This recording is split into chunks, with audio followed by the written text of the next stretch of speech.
ప్రచారానికి కావేవి అనర్హం అనుకున్నట్టున్నాడు అంబట్ సారు. సత్తెనపల్లిలా పోట్ల గిత్త లెక్క ఎట్లయినా గెలవాలని ఏ రూట్ నిడిచబెడతలేడు. గోడల మీద రాతల నుంచి షాయి కప్పుల మీద రాతల వరకు దేని వదులుతలేడుగా.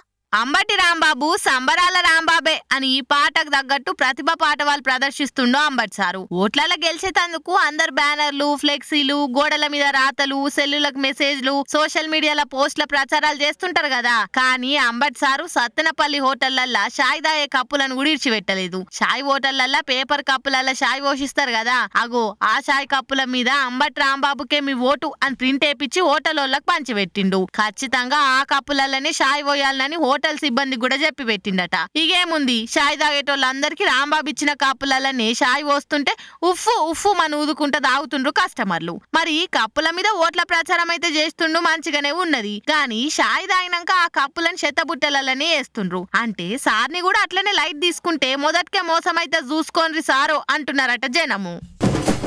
ఒక్కో బస్ కండక్టరు ఎట్లా జీద్రించుకుంటారబ్బా మనుషులని.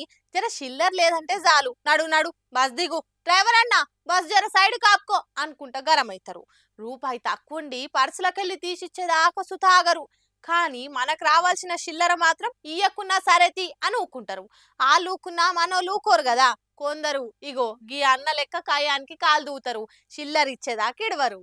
బస్సుల టికెట్ తీసుకున్నాక కండక్టర్ తోని చిల్లర కోసం పంచాదులు బాగానే అవుతుంటాయి. గిట్లనే బెంగళూరులో ఓ పిల్లగాడు టికెట్ తీసుకున్నాక కండక్టర్ తోని చిల్లర కోసం లొల్లి పెట్టుకుండు. ఇక ఆ లొల్లి ఆడికిడికి కాదు, సీదా సోషల్ మీడియాకే ఎక్కింది. నితిన్ కృష్ణ అనేటైన కండక్టర్ తాన రూపాయి కూడా చిల్లర లేక టికెట్ ఛార్జ్ మీద నేను 5 రూపాయలను కోల్పోయినా, దీనికి ఏదన్నా పరిష్కారం ఉందా, నేను ప్రతిసారి గిట్లనే పైసలు ఒడగొట్టుకోవాలనా అని రాసి ట్విట్టర్ లో పెట్టిండు. ఇంకా మీదికెళ్ళి బస్సు ట్రిప్ ముందే కండక్టర్ల తానే చిల్లర ఉండేటట్టు చూసుకోవాలి, లేకపోతే ఆన్లైన్ టెక్నాలజీని వాడుకోండి అని ఓ ఐడియా సుతీర్చబెట్టిండు. ఇక ఆ పోరన్ పోస్టును ఏం తక్కువ 72,000 మందికి మీదనే చూసి కామెంట్లలో ఓదార్చిర్రు. అరే తమ్ముడు, నీకు అంత బాధ ఉంటే ఆన్లైన్ లో కట్టుకో, సోషల్ మీడియాలో ఏడ్చుడు ఆపై అని ఒగలంటే ఇది రోజు జరిగే కథలే తమ్మి, తప్పదిగా ఈ సిస్టమ్ మారదిగా అనుకుంటా ఇంకొక ఆయన పిల్లగాని బాధను వంచుకుండు. ఈ ముచ్చటకి ఇప్పుడు బస్సు కంటే స్పీడ్ గా సోషల్ మీడియాలో ఉరుకుతుంది.